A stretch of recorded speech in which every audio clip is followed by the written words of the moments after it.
Hello everyone, एक question अपन और कर लेते हैं, फिर इसके बाद अपन रूल्स पे आएंगे। कल अपने क्लास के अंदर ट्रांजैक्शन वैल्यू कंप्लीट कर लिया था कि ट्रांजैक्शन वैल्यू के अंदर 5 एडजस्टमेंट, 5 इंक्लूजन्स होंगे और 2 एक्सक्लूजन्स होंगे। क्वेश्चन नंबर 2, मिस्टर रामा स्वामी मैन्युफैक्चरर मतलब सप्लायर, क्योंकि मैन्युफैक्चरर हो या होलसेलर हो या रिटेलर हो उससे क्या फर्क पड़ता है। आप supplier provide the following information. Pricing of the machine 2 lakh rupees, pricing of the machine 2 lakh rupees, और यदि एडजस्टमेंट आपको अलग से दिए हुए हैं और कोई भी इंफॉर्मेशन नहीं दी हुई है कि इंक्लूड है या एक्सक्लूड है, इसका मतलब जनरली माना जाता है एक्सक्लूडेड। आई रिपीट, पहला पॉइंट ये आता है कि सर यहाँ पे आपने प्राइस लिखा 2 लाख रुपीज, जो बच्चे के दिमाग में पहला जो डाउट होगा, सर ये 2 लाख रुपीज के अंदर ये एडजस्टमेंट ऑलरेडी इंक्लूड है क्या? Answer is no. क्या क्लियरली लिखा हुआ है include the following? No no no no no no, कुछ भी लिखा हुआ नहीं है। यदि क्वेश्चन साइलेंट है, यदि क्वेश्चन में कोई भी डेटा दिया हुआ नहीं है और आपको प्राइस दिया हुआ है और बहुत सारे एडजस्टमेंट आपको अलग से दिए हुए हैं, तो इसका मतलब जो आपको प्राइस दी हुई है 2 लाख रुपीज की, उसमें ये अमाउंट ऑलरेडी इंक्लूड नहीं कर रखे। हम जनरली क्या करते हैं, आंसर समझने में दिमाग लगाते हैं, आंसर क्या तेल ले। आंसर की वैल्यू नहीं होती है, वैल्यू होती है क्वेश्चन की। जितना बेटर आपको क्वेश्चन समझ में आएगा उतना बेटर आप उसको सॉल्व कर सकते हो। तो आपका पूरा फोकस क्वेश्चन समझने पे होना चाहिए। तो यहां पे जो प्राइस दी हुई है इसमें बहुत वैरायटी ऑफ क्वेश्चन बन सकते हैं। यदि मैं एक्सक्लूड लिखूंगा तो एक्सक्लूड है ही, साइलेंट में भी एक्सक्लूड बना जाएगा। लेकिन यदि क्वेश्चन में दिया हुआ हो price of the machine include the following, तो इसका मतलब 2 लाख रुपीज के अंदर ही सारे अमाउंट इंक्लूडेड है। लेकिन यहां पे ये लाइन मिसिंग है। फिर भी जब क्वेश्चन साइलेंट होता है और एग्जामिनर जो बंदा कॉपी चेक कर रहा होता है, मैं उसको दुनिया का सबसे बड़ा बेवकूफ मानता हूं, उसको कुछ समझ नहीं आता। मीन्स आप जो एजम्पशन लिख के आओगे वो बेटर होगी। तो उसमें क्या करना चाहिए, वर्किंग नोट बना लेना चाहिए। वी एज्यूम दैट कि यहां पे जो प्राइस दी हुई है 2 लाख रुपीज की, क्वेश्चन साइलेंट है, क्वेश्चन में कोई भी इंफॉर्मेशन दे नहीं रखी है। तो हमने ये प्रिज्यूम कर रखा है कि ये जो भी चार्जेस दिए हुए हैं वो excluded in the price.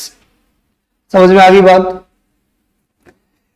Packing charges 20,000 rupees, designing charges 40,000 rupees, transit insurance 2,000 rupees, फ्रेटवर्ड आउटवर्ड 16,000 रुपए, discount to customer 2%, value of the machine.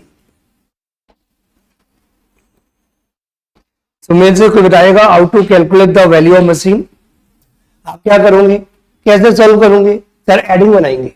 तो मेरे से कोई ट्राई करेगा, एडिंग क्या बनेगी? जो कैलकुलेट करना है वो लिख दो। कैलकुलेट क्या करना है? Value of the machine. तो आपकी एडिंग क्या बनेगी? Statement showing the calculation of, statement showing calculation of value of machine. यदि आपको मंथ दिया हुआ है तो आप मंथ भी लिख सकते हो। जो इस क्वेश्चन के अंदर मंथ नहीं दिया हुआ है, पर्सन का नाम लिखा हुआ है, तो आप ये लिख सकते हो ऑफ मिस्टर रामा स्वामी।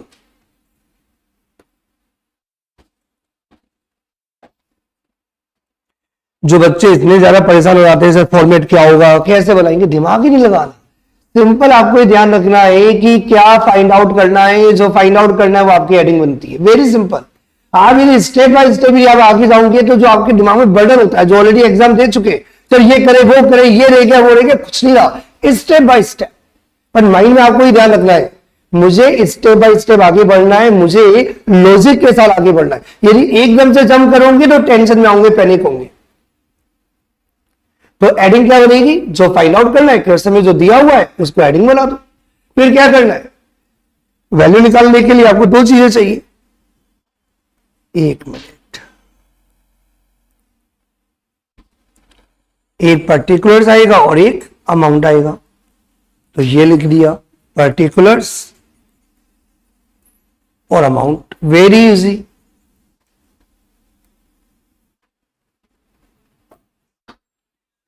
अब आपको क्या करना है, आपको ये देखना है कि क्वेश्चन के अंदर जो प्राइस ऑफ मशीन दी हुई है that is a 2 lakh rupees, that is the price of machine that is 2 lakh rupees, price of machine that is a 2 lakh rupees.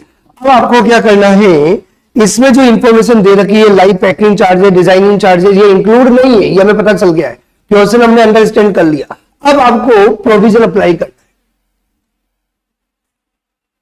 Section 15 subsection 2, 5 adjustment add करने होंगे और 2 एडजस्टमेंट डिस्काउंट रिलेटेड आपको क्या करने होंगे, एक्सक्लूड करने होंगे, मतलब माइनस करने होंगे।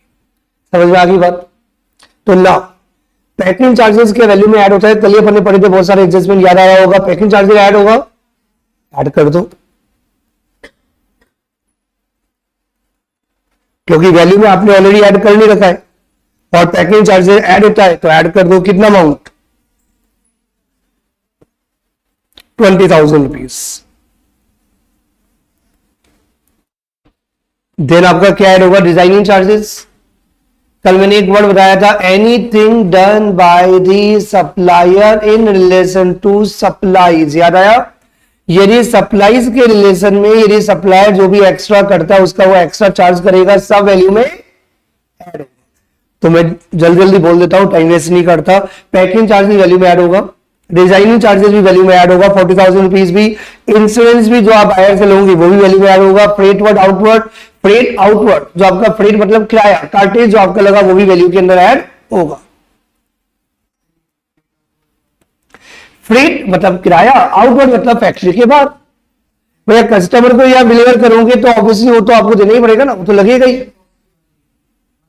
ट्रांसपोर्टेशन एक्चुअली क्या होता है, फ्रेट इनवर्ड मतलब विद इन द फैक्ट्री या आते टाइम माल में लग गया हो तो इसे ये इनवर्ड आउटपुट यूज कर लेते हैं। लेकिन एज ए स्टूडेंट आपके लिए जो इंपॉर्टेंट है, आपने माल बेचा तो फ्रेट आउटपुट मतलब ट्रांसपोर्टेशन कॉस्ट, कार्टेज, फ्रेट 12। तो कितना कितना अमाउंट है, 40,000, 2,000 और फ्रेट कितना था, 16,000 रुपीज।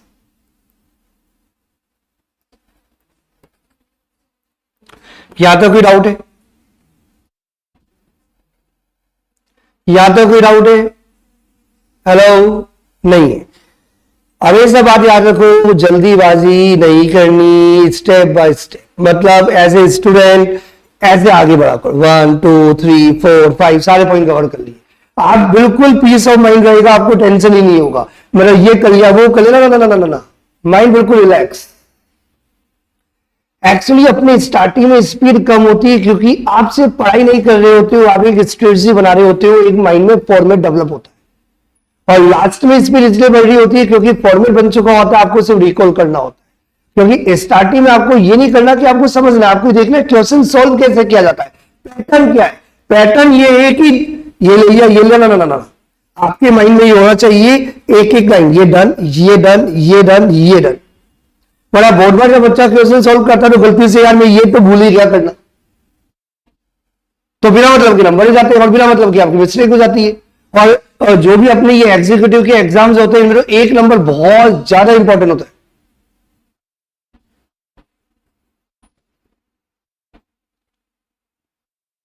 एक स्टूडेंट था, बहुत पुरानी बात है, बिफोर कोविड, क्योंकि जब भी बात करूंगा तो बिफोर कोविड ही बात करूंगा।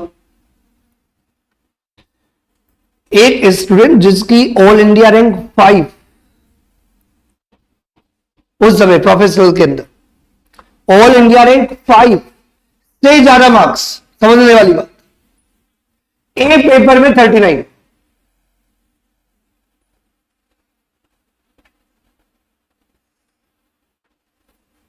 पूरा ग्रुप लग गया वापस, और हर पेपर में 65 plus. This is very important. तो इसलिए हमें क्या करना है भैया, हर सब्जेक्ट इंपॉर्टेंट है, हर चीज इंपॉर्टेंट है, किसी में आपको ध्यान नहीं दिया तो नंबर हो जाएगा, तो आपको स्टेप बाय स्टेप फॉलो करना है। और कुछ बच्चे ऐसे होते हैं 199 से भी ले जाते, 149 से भी ले जाते, तो इसलिए बूंद बूंद से गिरा बढ़ता है प्रोफेशनल्स के अंदर, स्टेप बाय स्टेप। जनरली बच्चा क्या करता है, एग्जाम के अंदर दो बातें बोलता है, पेपर आता है, पेपर नहीं आता। ये तो कोई बात ही नहीं हुई, पेपर आता है तो क्या करना है और नहीं आता है तो क्या करना है, 3 घंटे पेपर देना है। तो नेवर थिंक कि पेपर आता है एंड नेवर थिंक पेपर नहीं आता, think how to do it. मैंने पहले आपको बोला था कि मैं स्टेप बाय स्टेप आपका माइंड सेट करूंगा कि आपको अपने आप से कैसे बातें करनी है, एक दिन में डेवलप नहीं होता है। आपको ये नहीं बोला मुझे पेपर आता है तो क्या करना है भैया, कैसे करना है, that is very important execution strategies. And यदि नहीं आता तो क्या करना है भैया, कौन सी गर्लफ्रेंड या बॉयफ्रेंड बाहर कराते हैं जो बाहर जाने की जल्दी पड़ी तेरे को, बात समझ में आ रही है? तो सिंपल सा पॉइंट ये आता है कि आपका माइंड में होना चाहिए how to do it, that is very important. अब आगे बातें करते रहेंगे, अभी इंपॉर्टेंट बात, आप हमेशा जब भी न्यूमेरिकल क्वेश्चंस करो तो एक आदत डालो, जिन जिन पॉइंट को कंसिडर कर लिया उनको टिक करते जाओ। एक और इंपॉर्टेंट बात, इनके वर्किंग नोट भी बनाने। क्या बनाने? Working note. जैसे आपने पैकिंग चार्जेस इंक्लूड किया तो वर्किंग नोट में आ जाएगा, ये ट्रांजैक्शन वैल्यू के अंदर ऐड किया जाता है, एज पर सेक्शन 15 सबसेक्शन 2, जितना भी आपको लॉजिक पता है उसके हिसाब से एक लाइन, ज्यादा नहीं, क्योंकि 5 नंबर का ही न्यूमेरिकल है। पता चला कि आपने एक क्वेश्चन में ज्यादा टाइम दे दिया, 3 क्वेश्चन पीछे चले गए, मतलब प्रेजेंटेशन भी देना है, लिखना भी ज्यादा से ज्यादा है, लेकिन 3 घंटे में भी सॉल्व करना है। इसलिए बोलता हूं कि आपके संडे टेस्ट बहुत इंपॉर्टेंट हो जाते हैं। जो मैं तरीका बता रहा हूं टेस्ट में यूज करना है, और फिर टेस्ट में आप यूज करोगे तो आपको पता चलेगा कि पेपर आपका सॉल्व हो पाता है या नहीं हो पाता है। समझ में आ रही है? Working note is most important. तो पैकिंग चार्जेस वैल्यू के अंदर ऐड होगा, डिजाइनिंग चार्जेस वैल्यू में ऐड होगा, इंश्योरेंस वैल्यू में ऐड होगा, फ्रेटवर्ड आउटवर्ड भी वैल्यू में ऐड होगा। और ये जो डिस्काउंट दिया है कस्टमर को, इसकी वजह से क्या होगा, वैल्यू बढ़ जाएगी। तो ये भी क्या करना पड़ेगा, आपको ऐड करना पड़ेगा। मैं तो कुछ भी बोलता आता हूं, मैं तो तुम लोगों की मुंडी देखते आता हूं कि तुम कैसे रिएक्ट करते। मतलब मैं 4 या 5 महीने हर बच्चे को ऑब्जर्व कर रहा होता हूं कि वो कैसे दिमाग में जा रहा है। मुझे हर बच्चे की कुंडली पता है, किसको कितना समझ में आया, और मैं जानबूझ के इसे उल्टा पुल्टा बोलता हूं, क्योंकि मैंने पहले बोला मुझे एक चीज डेवलप करनी है, प्रेजेंस ऑफ माइंड। क्या डेवलप करना है? क्योंकि मैं बिल्कुल क्लियर करूं, क्योंकि मुझे इस कंटेंट में कुछ लफड़ा नहीं है। तो बहुत बच्चे आके बोलते सर टैक्स आप पढ़ाते पूरा डर निकाल देते, क्योंकि मैं पढ़ाता ही नहीं, क्योंकि मुझे बड़ा टैक्स से हजारों टीचर पढ़ाते हैं। मैं कोई अजूब नमूना थोड़ी हूं कि मुझे ही आता है, मेरा जैसा कोई नहीं पढ़ा सकता, हजारों टीचर मेरे से पढ़ाते। Tax is very easy. जो भी चार्टर्ड अकाउंटेंट है जिनको टैक्स आती है और बोलना आता है उनको आती है। तो तुम्हारे लिए यदि टैक्स समझनी है, सबसे इंपॉर्टेंट है प्रेजेंस ऑफ माइंड। क्या इंपॉर्टेंट है? टाइम कम करो, लेकिन यस बार बार अपने आप से बोलो मेरा माइंड भटक तो नहीं रहा, पता चले कि घर जाके कचौड़ी खाने का मन करो ना ना ना ना ना। तो ये मन बड़ा चंचल है, मुझे बड़ा पता है, क्योंकि जिस जगह तुम बैठे उस जगह मैं बैठा था, और मुझे पता था मन भटकता रहता, पता नहीं कहां कहां चली जाता। मैं देख रहे हो टीचर को याद पता नहीं किसकी आ रही है। तो बार बार माइंड को लेके आना है, बिल्कुल कॉन्सेंट्रेट, लॉजिकल रीजनिंग, इन चीजों को डेवलप करना है। तो मैं डिस्काउंट देने की वजह से क्या होगा, ऑब्वियसली बायर कम पे करेगा, डिस्काउंट क्या होगा, डिडक्ट होगा, माइनस करना होगा, यस और नो। तो जो भी आपने प्राइस लिखी है, जो भी आपका प्राइस टैग है, वो क्या होगा, डिस्काउंट की वजह से कम। तो कितना डिस्काउंट दिया आपने? अब इसमें 2 बातें होती है, कभी कभी क्वेश्चन में लिखा होता है 2% किसका है, जैसे इस क्वेश्चन में 2% किसका लिखा हुआ नहीं है, तो जनरली अपन ये प्रिज्यूम करते हैं कि 2% किसका होगा, जो प्राइस ऑफ मशीन आपने लिख रखी है वो उसी का। क्योंकि जो बाकी चार्जेस है जनरली उसका होता भी नहीं है। जैसे आप प्रैक्टिकली मार्केट में देखोगे वो कोई ट्रांसपोर्टेशन है तो भैया 10% उसमें थोड़ी लगी हो, तो एक्शन लेना। तो जो आपकी प्राइस ऑफ मशीन है उसका 2% आपको क्या करना होगा, माइनस करना होगा। कितना आया? कोई कंफ्यूजन टू एनीवन? ये माइनस करने के बाद जो आएगा उसको आप क्या बोलोगे, value of machine. Value of machine on which GST payable, इस वैल्यू के ऊपर जीएसटी आपका चार्ज होगा। कैलकुलेट करके बताना कितना आया अमाउंट, जल्दी फास्ट एवरीवन। 2 लाख लॉक कर दूं? समझ में आ गया सबको?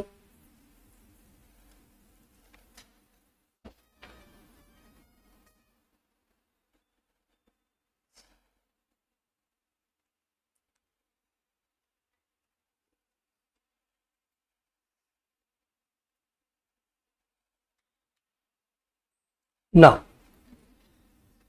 अपन ने क्या पढ़ा था? Transaction value, section 15 subsection 1। आपको लास्ट की दो कंडीशन याद आ रही होगी कि ट्रांजैक्शन वैल्यू तभी कंसिडर किया जाएगा जब supplier and recipient are not related person and whatever price charged must be sole consideration for supplier, मतलब वो ओनली अकेला कंसिडरेशन होना चाहिए। सर नहीं हो तो मतलब ये कि ये सप्लायर रेसिपिएंट हो सकता है रिलेटेड पर्सन हो। क्या बेटा?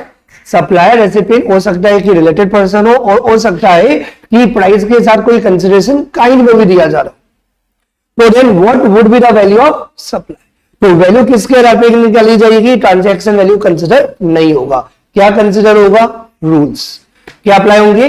Rules. C GST rules 2017। Obviously जब जीएसटी 2017 में आया तो साथ में रूल्स भी अप्लाई हो गए। तो सी जीएसटी रूल 2017 के अकॉर्डिंग आपको वैल्यूएशन करना है और इसमें पहला रूल एप्लीकेबल होगा, that is the rule number 27। कौन सा रूल? Rule number 27। ये रूल नंबर 27 अप्लाई कब होगा? This rule number 27 is applicable when price is not sole consideration. मतलब इजी लैंग्वेज में बोला जाए पार्ट या कंप्लीट काइंड में, मतलब कंसिडरेशन 100% मनी के फॉर्म में नहीं है, कुछ पार्ट या कंप्लीट काइंड के फॉर्म में आपको कंसिडरेशन मिल रहा है। तो यदि कंसिडरेशन 100% मनी के फॉर्म में नहीं है तो ट्रांजैक्शन वैल्यू के आधार पर वैल्यूएशन नहीं होगा। तो देन वैल्यू कैसे कंप्यूट करोगे? तो उसके लिए पहला रूल कौन सा याद करना है? रूल नंबर, आवाज नहीं आ रही, रूल नंबर 27 क्या कहता है? सामने देखना, बड़ा इंटरेस्टिंग है क्योंकि अपना स्टाइल अलग है। अपन प्रोविजन बाद में पढ़ते हैं, पहले प्रोविजन बनाने का ट्राई करते हैं। प्रॉब्लम क्या है तो सामने देखना, प्रैक्टिकल बात करते हैं। ये सप्लायर है, बजाज ऑटो या hero Motors, whatever, Eicher Motors, जिनकी मोटरसाइकिल्स आती है, ठीक है ना। तो यहाँ पे सप्लायर है, वो क्या करता है? मोटरसाइकिल ले लो, मोटरसाइकिल बेचता है।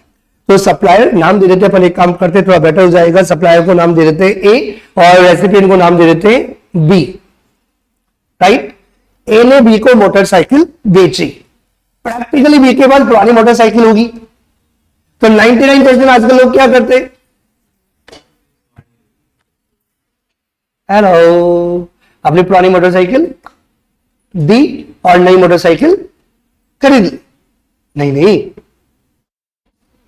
कुछ तो देना पड़ेगा ना। तो मतलब ये जो ए जी बी जी को क्या मोटरसाइकिल बेच रहा है और बी ने क्या किया? अपनी पुरानी मोटरसाइकिल दी, तो पुरानी मोटरसाइकिल के अलावा क्या देगा? 70,000 रुपए और देगा। तो मेरा पॉइंट यहां पे ये है, what is the value of supply?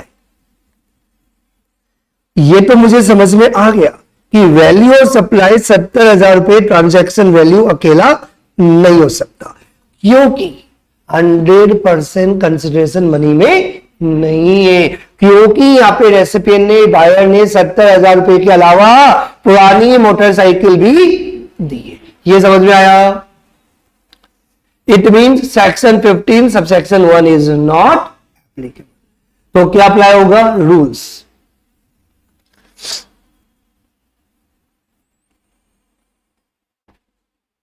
Sir क्या हुआ? बनाते दिमाग लगा रहे अपन कि ये जो सप्लायर है, इस सप्लायर ने जो मोटरसाइकिल दी है रे भैया, क्या ये ओनली बी को ही बेचता होगा? हेलो, इसका काम क्या है? मोटरसाइकिल मतलब ऐसे थोड़ी बेच रहा, सब्जी मंडी थोड़ी हुई, ठीक है, मजाक करता है। तो मतलब ये जो मोटरसाइकिल जो बेचता है, तो ये इतने सारे बायर्स होंगे ना इसके। तो यस और नो? मतलब क्या ये बी को ही बेचता है? नो, ये C D E F G H I J K पूरा आता है, ठीक है। मतलब नंबर ऑफ पर्सन को बेचता है। क्या बेटा? Very simple. ए ने जब बी को बेचा 70,000 में और साथ में पुरानी साइकिल आई, तो हमने बोला 70,000 वैल्यू नहीं है, तो दिमाग में आइडिया आया टेंशन ना लेने का ए जी सुनो जी, तुमने जो सी जी को बेचा है कितने में, जितने में भी, वही क्या हो जाएगी, वैल्यू हो जाएगी। उसको हम क्या बोलेंगे, ओपन मार्केट वैल्यू। क्या बोलेंगे उसको अपन, नहीं आया समझ में, OMV, open market value. Open market value का मतलब ये हुआ कि अदर कस्टमर को जिस प्राइस पे आप बेच रहे हो उस वैल्यू के आधार पे हम बी का वैल्यूएशन कर सकते हैं। मतलब ये कि फॉर एग्जांपल क्लास में एक स्टूडेंट ने मेरे को कल तुमने दी थी ना 11,000 रुपए के साथ क्या दिया था, मोबाइल दिया था। अब 11,000 प्लस मोबाइल दिया, तो अब मैं पूछ रहा हूं कि मेरी फीस क्या है, तो मेरी फीस कितनी है, तुमने सब में कितना दिया सर, 28 दिया सेकंड मॉड्यूल का। तो यदि 28,000 यदि सेकंड मॉड्यूल का दिया तो तुम्हारी फीस भी क्या होगी बेटा, 28,000 दी है। समझ में आया मैं क्या कहना चाह रहा हूं, मेरा पॉइंट समझ में आ रहा है। मींस वापस से अपन देखते हैं प्रॉब्लम क्या है, वापस से come back to the point. यहां पे कंसेप्ट किसके लिए आ रहा है, ये रूल नंबर 27 के लिए आ रहा है। किसके लिए, rule number 27, when price is not sole consideration.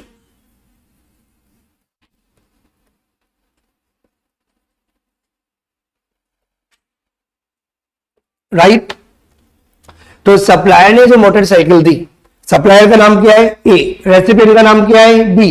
तो ए ने जो बी को मोटरसाइकिल दी उसकी वैल्यू फाइंड आउट कर रहे हैं कि क्या प्राइस में बेची। तो बी ने ए को क्या दिया, ए तो पुरानी मोटरसाइकिल और साथ में 70,000 रुपए। तो हमने बोला 70,000 वैल्यू नहीं है, 70,000 तो वैल्यू नहीं है, क्योंकि प्राइस ओनली कंसिडरेशन नहीं है, क्योंकि बायर 70,000 के अलावा पुरानी बाइक भी दे रहा है। 70,000 अकेले को वैल्यू नहीं है, ओनली 70,000 वैल्यू नहीं है, क्योंकि सप्लायर को 70,000 से ज्यादा मिल रहा है और बायर को 70,000 से ज्यादा पे करना पड़ रहा है। यस और नो। तो हम वैल्यू कैसे फाइंड आउट करेंगे, हम वैल्यू ऐसे फाइंड आउट करेंगे, एजी ओनली बीजी को नहीं बेचता ना, ए क्या करता है, और भी बहुत सारे कस्टमर है, ओपन मार्केट वैल्यू। तो यहां पे हम क्या कंसिडर करेंगे कि ए के द्वारा जो अदर कस्टमर को जिस प्राइस पे माल बेचा जा रहा है in ordinary course of business के अंदर, that is a value, that is a open market value. तो पहला preference open market value, that is a 95,000 rupees. तो कितना वैल्यू कंसिडर करेंगे हम, 95,000। कितना कंसिडर करेंगे, 95,000 rupees in case of rule number 27। समझ में आ गई बात बेटा, क्या पढ़ रहे हैं अपन, रूल नंबर 27। पहला पॉइंट रूल नंबर 27 का अप्लाई होगा जब 100% कंसिडरेशन मनी के फॉर्म में नहीं है, और जब 100% कंसिडरेशन मनी के फॉर्म में नहीं है तो पहला प्रेफरेंस ओपन मार्केट। समझ में आई बात, मतलब यदि आपने किसी कस्टमर को यदि कोई माल बेचा या सर्विसेज प्रोवाइड की और कंसिडरेशन 100% मनी के फॉर्म में नहीं है, तो आपको ही देखना है कि जो बाकी आपके अदर कस्टमर है, समझ में आई बात, उसको आपने क्या प्राइस पे बेचा, दैट इज द वैल्यू। हाँ बेटा तेज बोलो।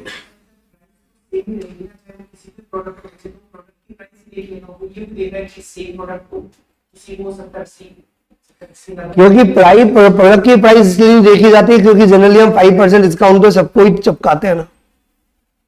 मार्केट बड़ा वोलेटाइल है, कोई 10% डिस्काउंट देता है, कोई 1% डिस्काउंट देता है, कोई डिस्काउंट देता ही नहीं है। मार्केट बड़ा है, प्राइस वो नहीं है जो बोली जाती है, प्राइस वो होती है जो बायर पे करता है। मार्केट में आप जाना, मैंने तभी बोला था, आप जितना ज्यादा प्रैक्टिकली मार्केट में घूमते हो उतना आपको पता है। कुछ लोग 100 रुपए का बोल के 10 रुपए में नहीं देते, कुछ लोग 100 रुपए का बोल के 99 में भी नहीं देते। ये सब प्राइस वो नहीं है जो आपने अपनी यहाँ पे दुकान में चिपका दी। तुमने बोला कि मोटरसाइकिल का जो प्राइस है वो प्राइस थोड़ी होता है, प्राइस तो होता है जो बायर पे करता है।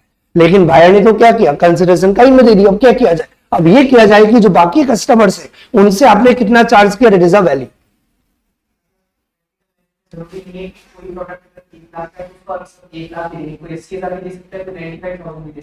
तो आपको क्या करना पड़ेगा, जो अदर कस्टमर्स ने जिस प्राइस पे चार्ज आपने किया है उसका ओपन मार्केट वैल्यू जो है, जनरल प्राइस, एवरेज प्राइस, वो वाली वैल्यू आपको कंसिडर करनी होगी। समझ में आ गई बात। अब हो सकता है कि जो प्रोडक्ट है वो हमारा कस्टमाइज्ड है, हर कस्टमर को हम अलग अलग बेचते हैं और बहुत सारे कस्टमर ही नहीं जिसको हमने बेचा, ऐसा भी हो सकता है। ऐसा भी हो सकता है कि जिनको भी हमने बेचा उनसे भी हमने कंसिडरेशन काइंड में लिया हो। तो यदि ओपन मार्केट वैल्यू यदि अवेलेबल नहीं है, क्या यदि ओपन मार्केट वैल्यू यदि अवेलेबल नहीं है, if open market value not available, अब क्या करें? हेलो, अब क्या करें? जो मिल रहा है उसको ऐड कर लो। हेलो, क्या दे रहा है हमारा कस्टमर बी? क्या दे रहा है कस्टमर बी? कस्टमर बी ने क्या दिया? 8,70,000 रुपीज का प्राइस दिया, प्लस 20,000 रुपीज को क्या बोलेंगे? Monetary value, MV, monetary value क्या बोलेंगे? Money value of consideration in kind. Means buyer के द्वारा जो भी कंसिडरेशन काइंड में दिया, क्या कंसिडरेशन काइंड में दिया बायर ने बेटा अपने एग्जांपल के अंदर? मैं जो बोला उस बात का जवाब दो। बायर ने क्या कंसिडरेशन काइंड में दिया है सप्लायर को? पुरानी बाइक। क्या दिया है बेटा? बचपन से ना स्कूलिंग बहुत बेकार हुई है, टीचर बोलता बच्चे डर जाता है, पता नहीं क्या नई बात होगी। मेरी क्लास में ऐसे बैठो जैसे कि पोए वाले हो, तो पोए वाला भी मेरी बात का आंसर दे सकता है, क्योंकि बहुत जनरल लैंग्वेज में बात करता हूं, मुझे टेक्निकल पसंद ही नहीं है। क्या बेटा? आई एट टेक्निकल वर्ड, जैसे मेरी लैंग्वेज बिल्कुल मतलब लो है, क्योंकि लाइफ इज वेरी इजी। क्या बेटा?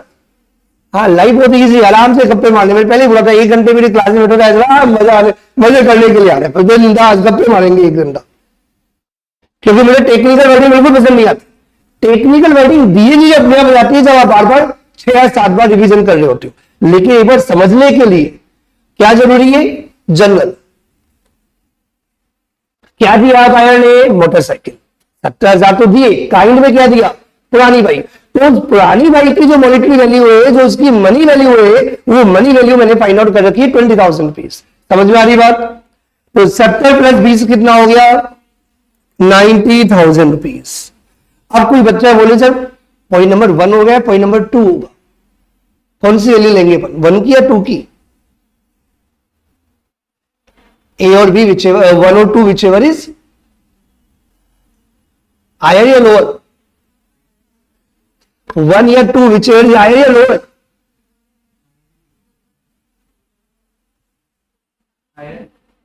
जो मैं क्लास में तुम लोगों को रोज चेक करता हूं, ये चेक करता हूं ऊपर का माला तुम्हारा सही सलामत है या नहीं, और ऊपर के माले के लिए मैं क्वेश्चन पूछता हूं प्रॉपर बेसिक ग्रामर के, इंग्लिश के बहुत लो लेवल के। 1 और 2 लोअर या हायर? ना लोअर ना हायर, आपने वर्ड पढ़ा ही नहीं। मैंने पॉइंट नंबर 2 क्या लिखा?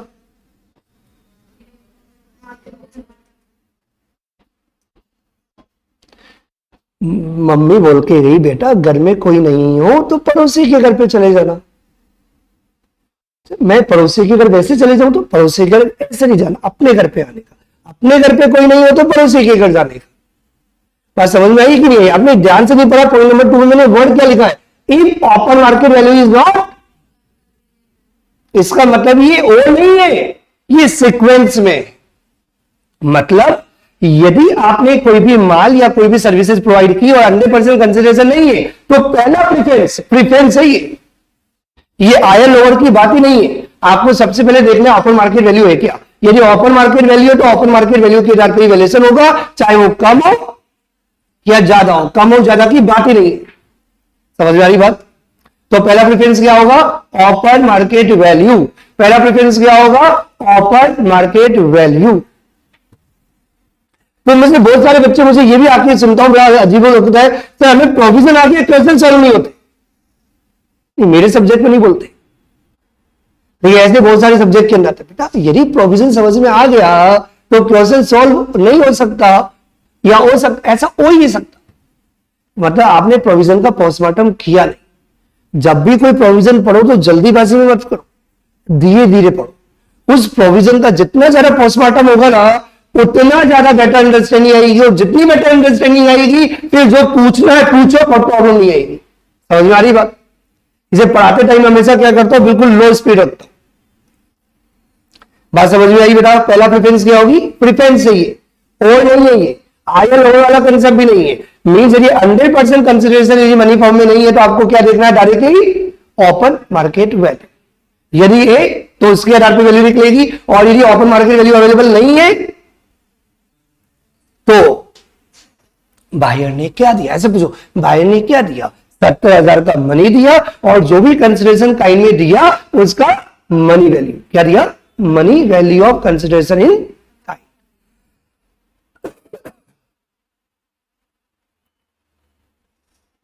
कोई कंफ्यूजन टू एनीवन?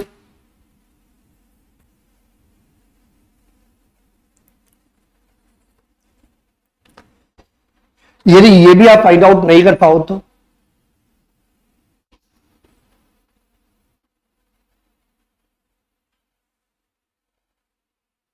समझो, आपको टैक्स पढ़ने का है। क्या पढ़ने का है? तो आप टैक्स कौन से इंस्टीट्यूट में पढ़ोगे? नहीं, चिन्मय ट्यूटोरियल कोचिंग इंस्टीट्यूट के नाम की बात नहीं कर रहा हूं मैं। जो सीएस का इंस्टीट्यूट है जहां पे सीएस के हिसाब से टैक्स पढ़ाया जा रहा है वही पढ़ोगे, पहली प्रेफरेंस तो वही होगी। लेकिन आपके एरिया में अवेलेबल नहीं है और आपको एरिया लीव नहीं करना, ऑनलाइन नहीं पढ़ना, तो आप क्या प्रेफर करोगे?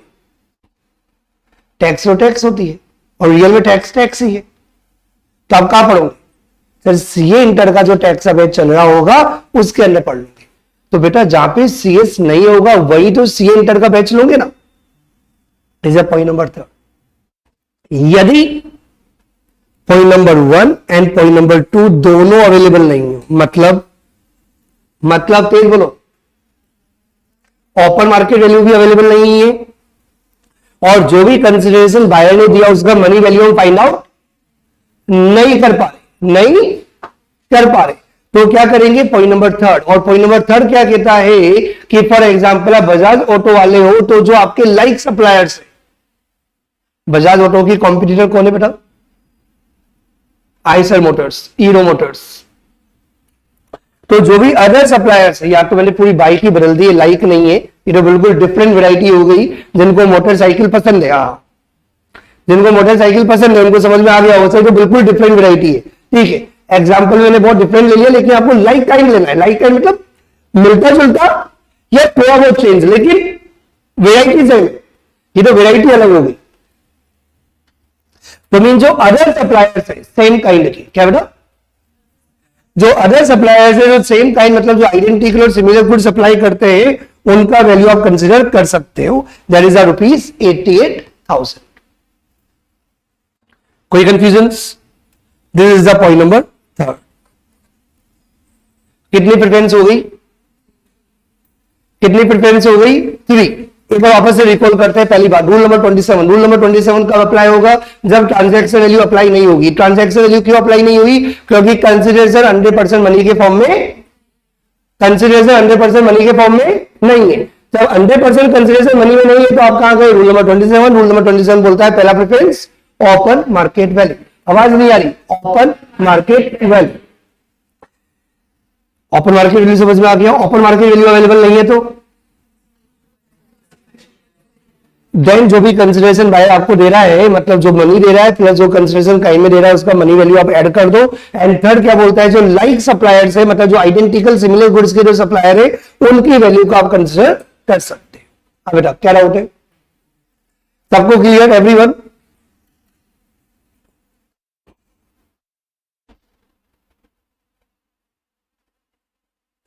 पॉइंट नंबर 4, अभी एक और प्रेफरेंस है, लेकिन ये प्रीफेक्ट सीक्वेंस में और में नहीं है।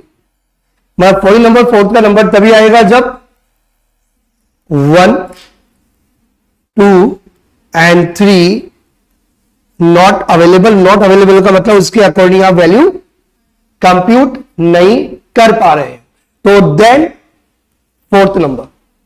एंड ये 4th नंबर क्या कहता है? ये कहता है कि जितना बायर ने प्राइस पे किया वो प्राइस प्लस जो कंसिडरेशन इन काइंड है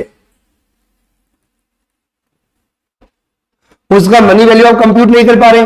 तो हमने क्या पॉइंट ऐड किया कि जो भी कंसिडरेशन इन काइंड है उसका जो मनी वैल्यू यदि आप कंप्यूट नहीं कर पा रहे तो हमने 2 रूल बना दिए, रूल नंबर 30 और रूल नंबर 31 के अकॉर्डिंग आप कंप्यूट कर ले। रूल नंबर 30 और 31 किसके लिए बेटा? जितना बायर ने मनी दिया वो तो पूरा का पूरा मनी ऐड कर दो। मनी के अलावा बायर ने क्या दिया बेटा, कंसिडरेशन इन काइंड मतलब old motorcycle in are example. तो हमारे एग्जांपल में क्या दिया, पुरानी मोटरसाइकिल। तो उस पुरानी मोटरसाइकिल की यदि पॉइंट नंबर 2 में मनी वैल्यू कंप्यूट नहीं हो रही है तो उसकी वैल्यू आप किसके आधार पे निकालोगे, रूल नंबर 30 और 31 इन दैट ऑर्डर। किसके आधार पे निकालेंगे, रूल नंबर 30 और 31। मतलब पहले रूल नंबर 30 और 30 अप्लाई नहीं हुआ तो 31 के आधार पे क्या होगा, वैल्यू कंप्यूट की जाएगी। धीरे धीरे बताता जाऊंगा, समझ में आ रही बात। हम सबके दिमाग में एक ही डाउट आ रहा होगा, चलिए रूल 30 और 31 क्या है वो बताऊंगा जब वक्त आएगा। आई थिंक क्लियर यहां तक। एक काम करते हैं, जितना पहले समझा एग्जांपल से एक बार, अपना तो स्टाइल ही अलग है। अब प्रोविजन पढ़ लेते हैं, प्रोविजन में क्या दिया हुआ है देख लेते हैं, सही सही पढ़ा है गलत तो नहीं पढ़ा जो अपन ने बनाया है। फटाफट everyone, rule number 27 of CGST act 2017, value of supply. मैंने पहले ही बोला था, चाहे गुड सप्लाई करो चाहे सर्विसेज सप्लाई करो, लेकिन ये रूल नंबर 27 का अप्लाई होगा ध्यान से, where the consideration is not only in money, मतलब 100% कंसिडरेशन मनी के फॉर्म में नहीं है तो रूल नंबर 27 अप्लाई होगा। और पहला प्रेफरेंस क्या होगा, ध्यान से देखो, ओपन मार्केट वैल्यू।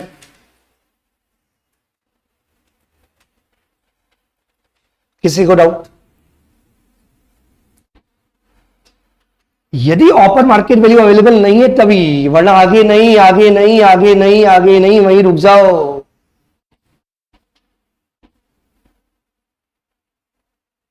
क्या कह रहे हो, बात समझ में आ रही है कि नहीं आ रही है? यदि ओपन मार्केट वैल्यू अवेलेबल नहीं है, यदि ओपन मार्केट वैल्यू यदि अवेलेबल नहीं है तो आप क्या करोगे, मनी जितना भी प्राइस दिया उसमें क्या ऐड करोगे, कंसिडरेशन इन काइंड का मॉनेटरी वैल्यू, मनी वैल्यू आपको ऐड करनी है। यदि पॉइंट नंबर ए और बी दोनों अवेलेबल नहीं है तो क्या किया जाएगा, जो भी लाइक काइंड के, लाइक काइंड का मतलब क्या हुआ, लाइक काइंड और लाइक क्वालिटी मतलब आइडेंटिकल और सिमिलर गुड्स की जो भी सप्लाईज है उनके आधार पे वैल्यू निकाली जाएगी। और यदि ए बी सी तीनों अवेलेबल नहीं है तो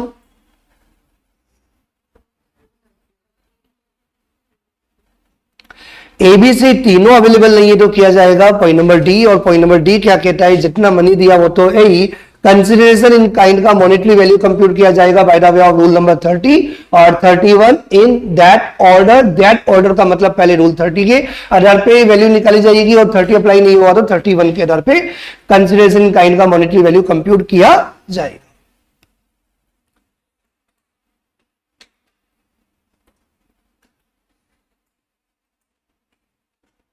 कोई कंफ्यूजन? सुनना मेरी बात ध्यान से। अपन ने अभी जो बात की एक बार वापस से आओ, ये आपके माइंड में सेट हो गया होगा कि रूल नंबर 27 जब कंसिडरेशन 100% मनी के फॉर्म में नहीं है तो हमारी पहली प्रेफरेंस क्या होती है, आवाज नहीं आ रही, ओपन मार्केट वैल्यू। अभी ओपन मार्केट वैल्यू क्या है वापस अपन समझते हैं। अभी मैंने एग्जांपल दिया चिन्मय ट्यूटोरियल्स में, 2-3 एग्जांपल दिए, मोटरसाइकिल वाला भी दिया और साथ में मैंने बीच में ऐड किया था मेरा इंस्टीट्यूट का चिन्मय ट्यूटोरियल्स। क्या नाम है बेटा तुम्हारा? हाँ, तो चिन्मय ट्यूटोरियल्स ने वर्षा को पढ़ाया, ठीक है। वर्षा ने क्या किया, 11,000 रुपए दी, क्लास के बाद नहीं मिलना, मोबाइल नहीं लेना मेरे को, ठीक है ना, मजाक करता था। तो वर्षा ने क्या किया, 11,000 रुपए दिए और 11,000 रुपए के साथ मुझे क्या दिया था, वो पुराना सा मोबाइल बेकार सा, हाँ उन्हीं नया सा लूंगा लेकिन, ठीक है ना। तो ये मोबाइल दे दिया, ठीक है, समझ में आ गई बात। तो यहाँ पे चिन्मय ट्यूटोरियल्स क्या कर रहा है, जो सेकंड मॉड्यूल की कोचिंग प्रोवाइड कर रहा है, क्या बेटा, चिन्मय ट्यूटोरियल जो सेकंड मॉड्यूल की जो कोचिंग प्रोवाइड कर रहा है, सेकंड मॉड्यूल की कोचिंग के लिए वर्षा ने क्या किया, 11,000 रुपए का मनी, मनी मतलब प्राइस दिया और साथ में क्या किया, मोबाइल, मोबाइल मतलब कंसिडरेशन काइंड प्रोवाइड किया। अब मैं क्या करूंगा, जो सर्विसेज मैं तुम्हें दे रहा हूं ऑब्वियसली तुम्हें तो अलग से पढ़ा नहीं रहा, पूरी क्लास से पढ़ा रहा हूं, आइडेंटिकल है। तो बाकी बच्चों से मैं नॉर्मली कितना चार्ज कर रहा हूं सेकंड मॉड्यूल का, 28,000। सुनना मेरी बात ध्यान से, लेकिन ये 28,000 जो बाकी बच्चों ने मुझे पे किया, हेलो कितना दिया, उसमें इंक्लूसिव ऑफ जीएसटी है। अब दो बातें होती है, क्योंकि आपको पता है वैल्यू के अंदर जीएसटी हटा के देखना पड़ता है। ये आपने ट्रांजैक्शन वैल्यू के अंदर ही पढ़ा, ट्रांजैक्शन वैल्यू के अंदर सारे टैक्सेस इंक्लूड होते हैं जीएसटी के अलावा।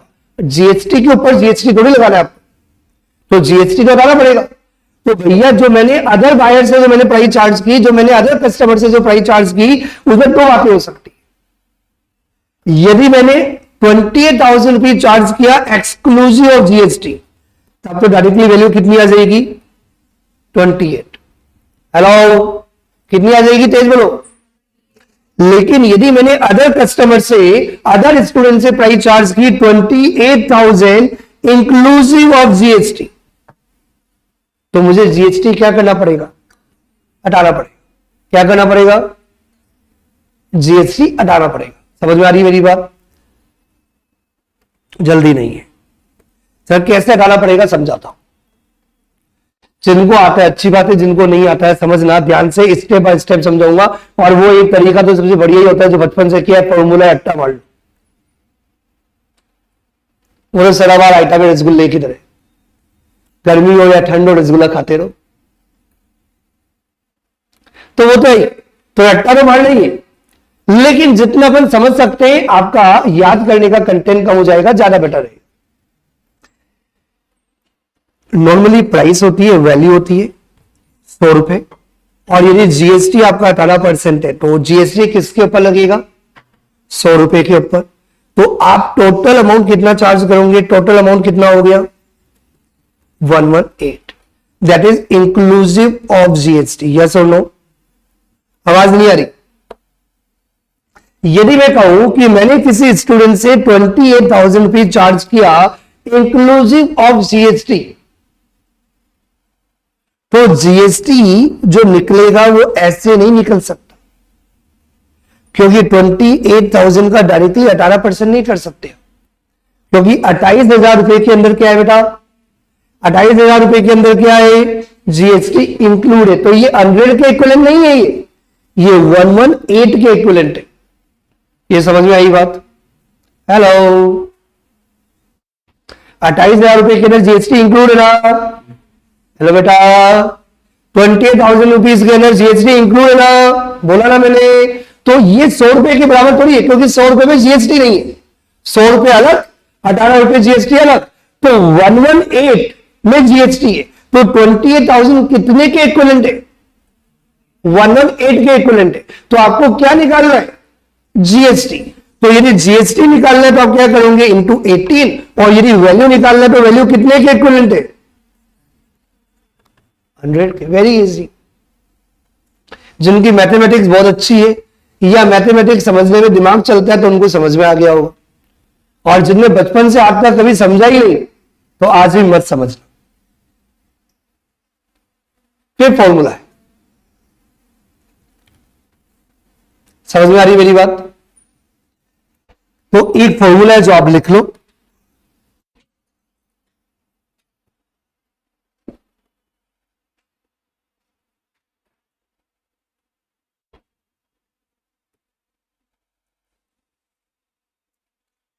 क्या क्या समझ में आया? जो ओपन मार्केट वैल्यू है, वापस से बोलो, जो ओपन मार्केट वैल्यू है, जो आपने अदर कस्टमर से ऑर्डिनरी कोर्स ऑफ बिजनेस के अंदर सेम टाइम के अंदर ऑलमोस्ट सेम टाइम के अंदर जितना भी प्राइस आपने चार्ज किया है वो वैल्यू माना जाएगा, लेकिन जीएसटी हटा के। और जीएसटी हटा हुआ है तो पूरा का पूरा अमाउंट, और जीएसटी यदि इंक्लूड है तो जीएसटी आपको हटाना पड़ेगा।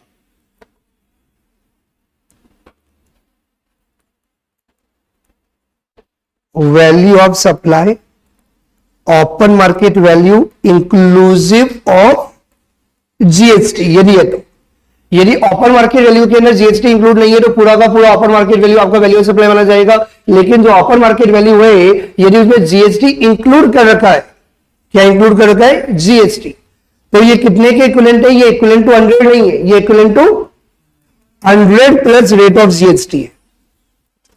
118 बोलना गलत हो जाता है, क्योंकि जीएसटी का रेट जरूरी नहीं सबके ऊपर 18% हो, किसी के ऊपर 12% भी हो सकता है, किसी के ऊपर 5% भी हो सकता है। क्या कहना चाह रहा हूं? बात समझ में आ रही सबको मेरी? एवरीवन? तो open market value inclusive of GST divided by 100 plus rate of GST. मैंने यहां पे क्या लिखा है? क्या वैल्यू, क्या कंप्यूट करें अपन? वैल्यू। तो वैल्यू के लिए क्या करेंगे? Multiply with 100, multiply with 100।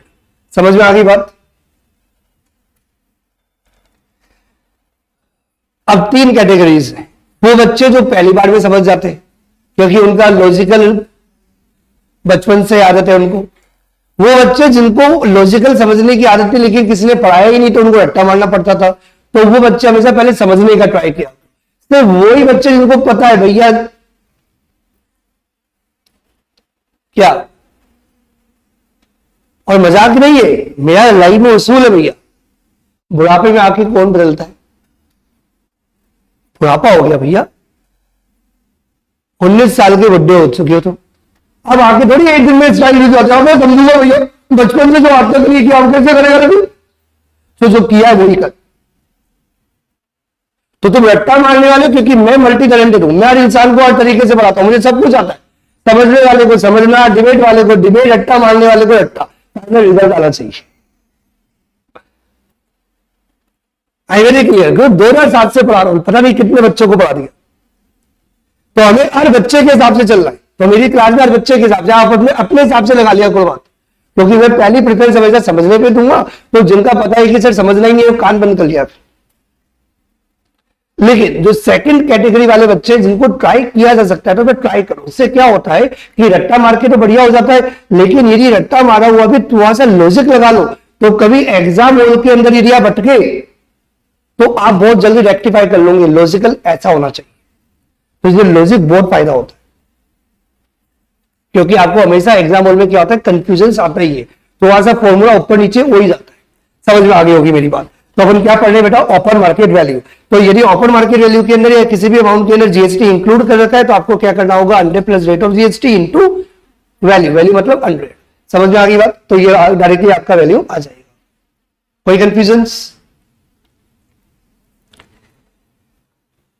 Open market value की डेफिनेशन एक बार जल्दी से रीड कर लेते हैं। क्या दिया हुआ है, OMV। हेलो, क्या डेफिनेशन दी हुई है? OMV is means full value of money. Obviously consider 100% money होना चाहिए, तो फुल वैल्यू ऑफ मनी, लेकिन जीएसटी हटा के। Obviously payable by a person to obtain such supply at the time when the supply being valued is made. Obviously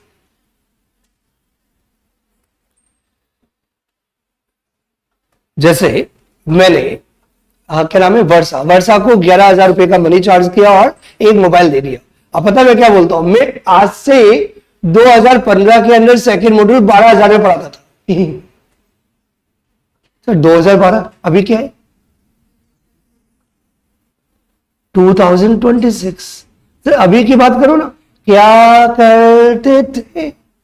कभी कभी आप किसी दुकानदार के पास जाते हो, बोलते हो भैया आपने आज से 3 साल पहले 100 रुपए में दिया था, मजे लग रहा है, पागल हो गया तू, पूरी महंगाई बढ़ गई।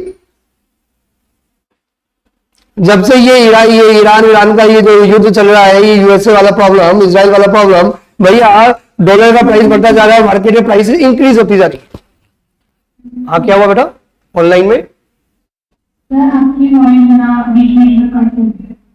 ओके ओके ओके, पता नहीं, होनी तो नहीं चाहिए।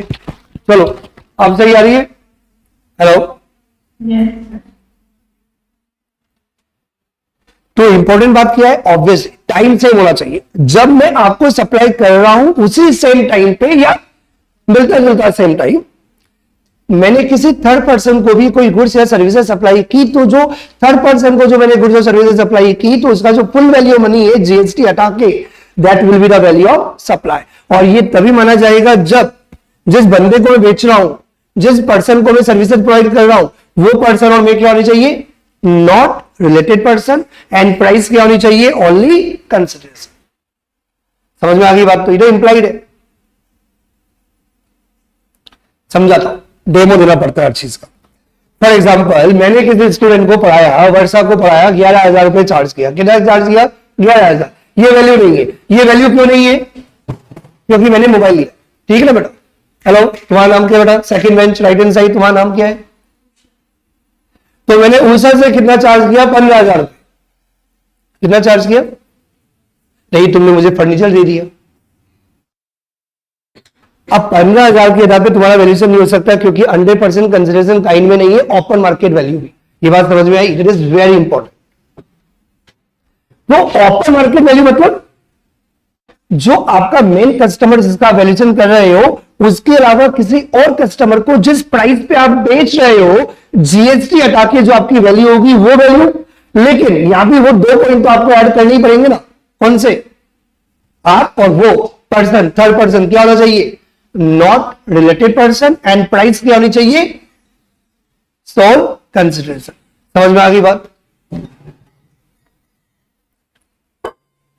मतलब यहां पे आप क्या करते हो, ये सप्लायर और ये रेसिपिएंट है ना, ये जो मेन रेसिपिएंट है जिसका वैल्यूएशन कर रहे हो, आपने किसी थर्ड पर्सन को जिस प्राइस पे आपने बेचा उसमें से आपको क्या करना पड़ेगा, एक्सक्लूसिव जीएसटी पहली रिक्वायरमेंट। और ये थर्ड पर्सन और सप्लायर क्या होनी चाहिए, क्या होनी चाहिए, not related person, and consideration क्या होनी चाहिए, 100% कंसिडरेशन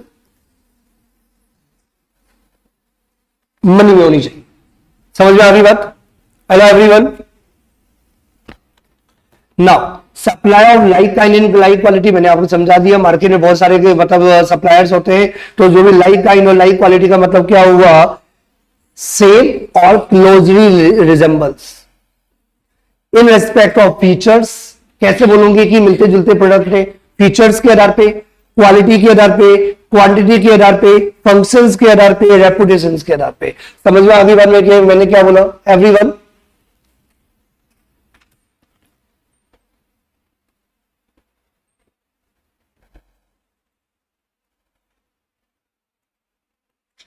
चलो एक क्वेश्चन साथ में करते हैं। Yes ready everyone? आवाज आ रही मेरी? Question number 1, Messrs Same Private Limited supplied tool parts to ABC Private Limited for a consideration of 2,50,000 exclusive of taxes. ABC Private Limited also gave some material to the Messrs Same Private Limited as consideration for such supply whose value was 50,000 rupees exclusive of taxes. Same has supplied the same goods to another person at a price of 3,25,000 rupees inclusive of GST at the rate 18%. Determine the value of supply. What would be your answer? वो अपन आगे बात कर लेंगे 1 और 2।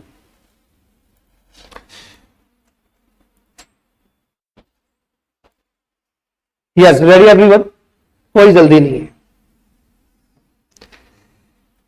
Generally क्या होता है, जब भी आप पहली बार कंसेप्ट पढ़ते हो उस समय आप स्पीड की बात कर लेते हो। हमेशा ये बात ध्यान रखना कि जब आप पहली बार कोई कंसेप्ट पढ़ो स्पीड वाला गेम नहीं होना चाहिए, और जब सेकंड या थर्ड रिवीजन हो तब आप टाइम लेके पढ़ो और स्पीड वाला गेम खेलो।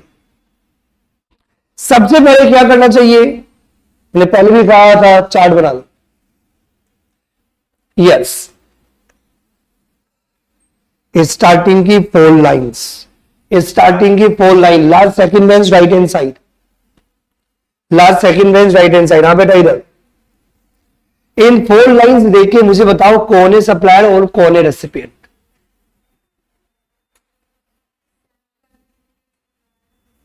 और फिर रेसिपिएंट कौन है, जिससे पूछूं ओनली उसी बच्ची की आवाज आनी चाहिए। तेज बोलो। रेसिपिएंट है, उसने जो खरीदा है। तो सेम प्राइवेट लिमिटेड ने क्या किया, टूल पार्ट्स दिया एबीसी प्राइवेट लिमिटेड को, तो सेम प्राइवेट लिमिटेड हो गया सप्लायर और एबीसी प्राइवेट लिमिटेड हो गया recipient. Very good, we are genius. Same private क्या नाम है, सेम प्राइवेट एबीसी प्राइवेट, ठीक है। Same private limited and ABC private limited.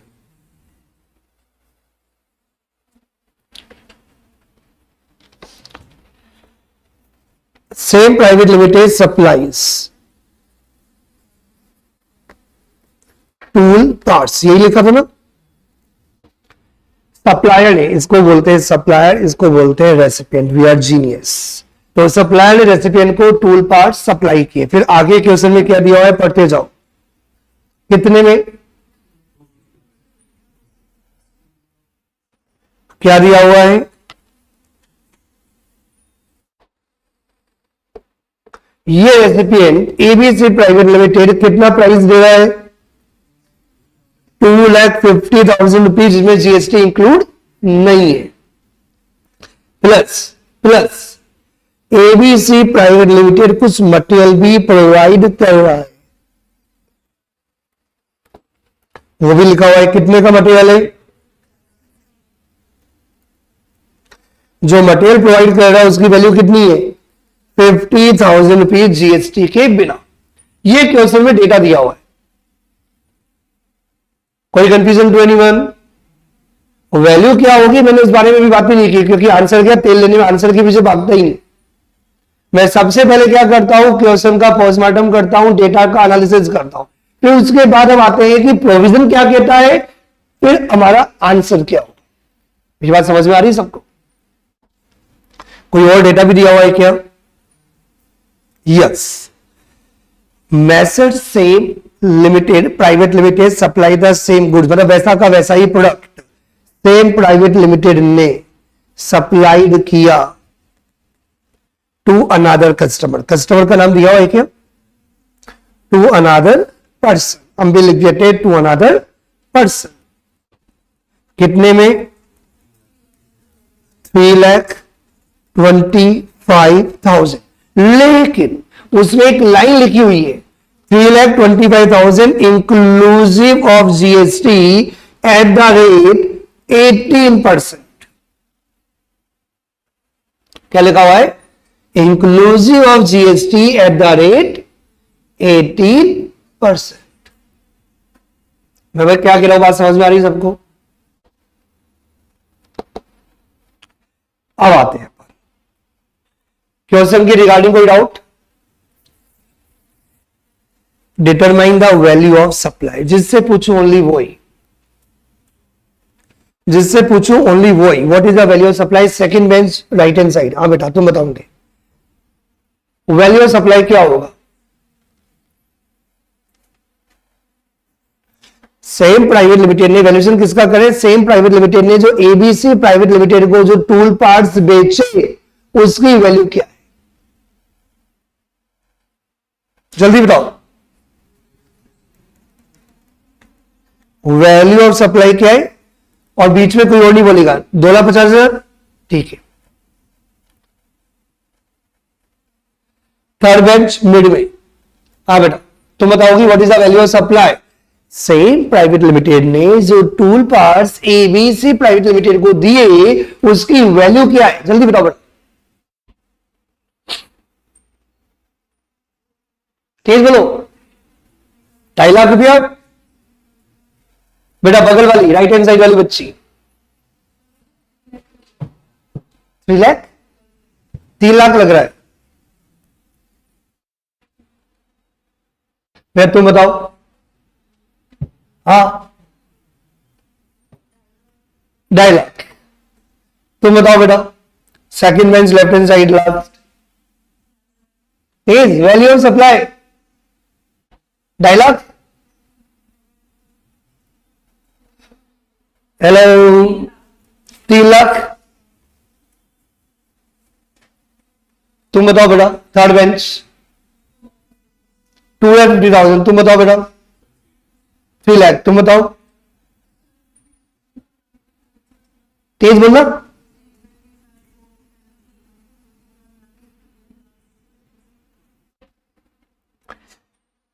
Hello, क्यों दिमाग पे जोर देते हो?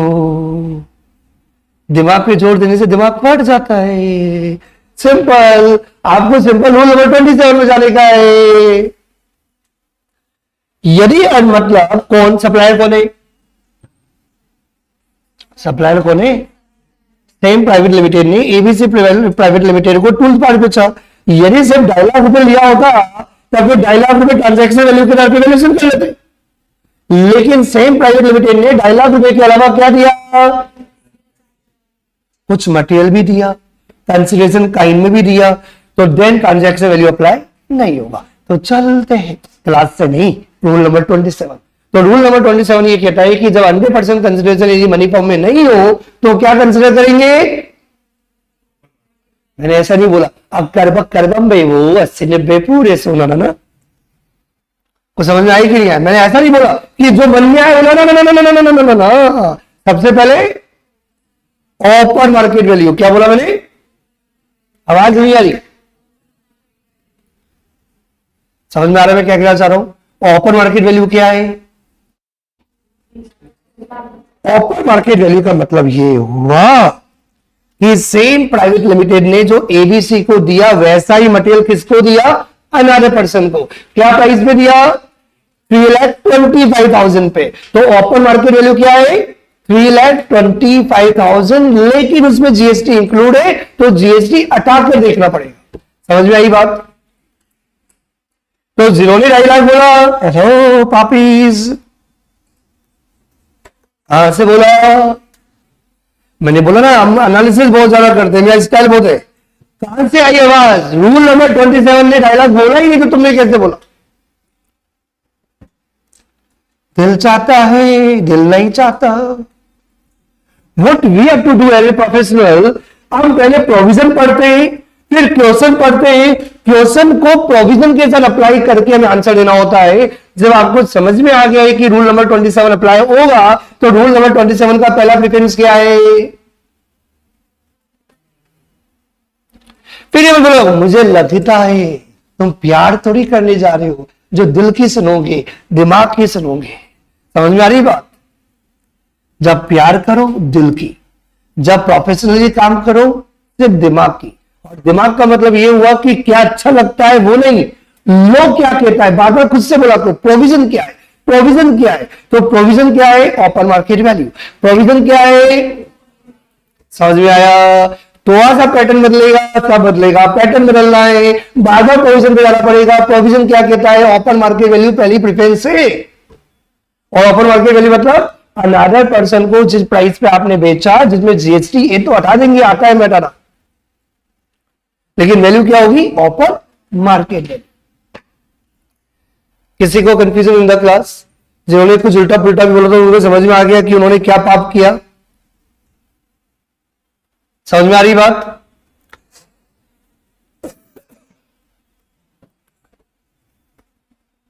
Value of supply would be open market value. Value of supply would be the open market value.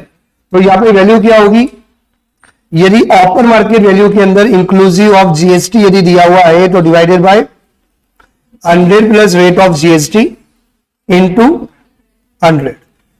ये क्लियर है।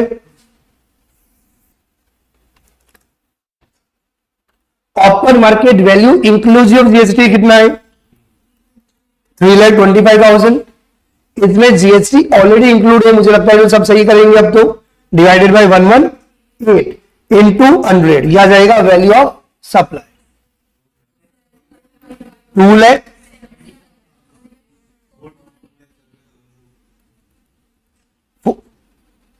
400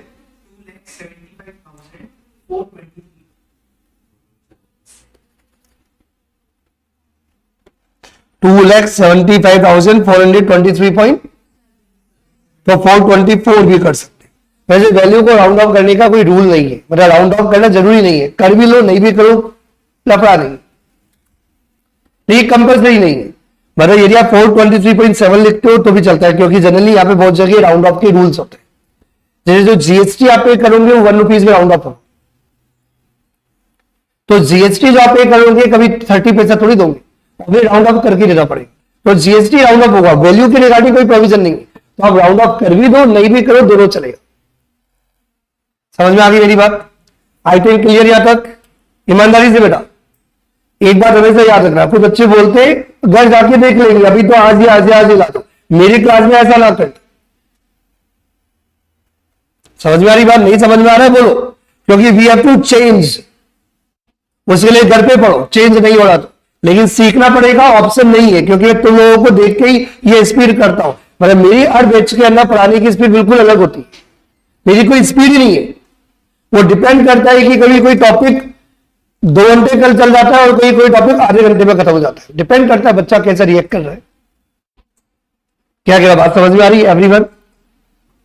yes, come back to the point, वापस से आ जाओ। पॉइंट नंबर 1, या third bench left hand side बेटा, what would your answer be if price of 3,25,000 rupees is not available at the time of supply? Point number 1, यदि 3,25,000 rupees का price यदि available नहीं हो तो क्या होगी वैल्यू, ये पॉइंट नंबर 1 पूछता है। 3 लाख कहां से आया? Rule number 27 point number B, rule number 27 point number B, यदि point number A open market value यदि अवेलेबल नहीं है तो हम क्या करेंगे, मनी प्लस मॉनेटरी वैल्यू, तो जिन बच्चों ने 2.5 प्लस 50 ऐड किया था वो प्रेफरेंस नंबर 2 है, वो तभी एप्लीकेबल होगा जब मम्मा ने कहा था घर पे मैं ना हूं तो पड़ोसी के जाना, तुम तो डायरेक्टली पड़ोसी के चले गए, मम्मी के पास आने का, घर में आने का बेटा ज्यादा अच्छा लगता है तुम्हें पड़ोसी, ठीक है मजाक करता है, क्या क्या चलो बात समझ में आ रही कि नहीं आ रही है? तो बोले जो सेकंड प्रेफरेंस है वो तभी एप्लीकेबल होगा जब ओपन मार्केट वैल्यू अवेलेबल नहीं है, और यहाँ पे ओपन मार्केट वैल्यू अवेलेबल नहीं है, ओपन मार्केट वैल्यू अवेलेबल नहीं है, तो पॉइंट नंबर 1 का answer value will be 2.5 plus 50 that is 3 lakh rupees. कोई confusions? Point number 2, what would your answer be in the above case if market value of the material provided is also not available? Also not available मतलब ये कि अब ऊपर जो बोल रहे होते हैं ओपन मार्केट वैल्यू का अवेलेबल है ही नहीं, और साथ में मान लो कि जो रेसिपिएंट ने जो मटेरियल प्रोवाइड किया उसका मनी वैल्यू भी अवेलेबल नहीं है, 50,000 रुपीज का भी अमाउंट आपको नहीं पता, इसका मतलब क्या हुआ, ए और बी दोनों अवेलेबल नहीं है, और जब ए और बी दोनों अवेलेबल नहीं होता तो अपन क्या करते हैं, जो आइडेंटिकल गुड्स इस प्राइस पे सप्लाई किए जाते हैं but at the time of supply of goods by the same identical goods have been supplied at the value 3,17,000 rupees excluding tax। Same supplier भी ले सकते हो, डिफरेंट सप्लायर भी ले सकते हो, लेकिन अपन थर्ड ऑप्शन किसको लेते हैं, आइडेंटिकल का, सिमिलर का, not same product. Open market value के अंदर हम सेम गुड्स की बात करते हैं, ओपन मार्केट वैल्यू के अंदर हम सेम गुड्स की बात करते हैं, और जबकि पॉइंट नंबर 3 के अंदर बात करते हैं मिलते जुलते प्रोडक्ट, जिसको अपन इजी लैंग्वेज में बोलते हैं आइडेंटिकल या सिमिलर, लाइक काइंड और लाइक क्वालिटी। क्या बोलते हैं इसको अपन, लाइक काइंड और लाइक क्वालिटी की सप्लाईज की वैल्यू कितनी है, 3,17,000, और जीएसटी इंक्लूड नहीं है, तो डायरेक्टली वैल्यू कितना आ जाएगा आपका, value is equal to rupees 3,17,000 rupees. फिर एक स्टूडेंट ने क्वेश्चन पूछा, सर मान लो कि यहाँ पे 3,17,000 रुपीज में भी यदि 18% जीएसटी इंक्लूड होता तो आपको पता ही है 3,17,000 डिवाइडेड बाय 118 इंटू 100, और मुझे लगता है सबको समझ में आ गया। अब आपको समझ में आ गया होगा, ज्यादा क्वेश्चंस भी इंपॉर्टेंट नहीं है, क्वेश्चन जितने भी करो आपको ये सीखना है कि प्रोविजन अप्लाई कर पा रहे हो या नहीं। समझ में आ गई बात? नया रूल अप्लाई करना है, टाइम ज्यादा बचा नहीं, तो जितना मैंने पढ़ाया है पढ़ के आना। By two all of you, have a good day.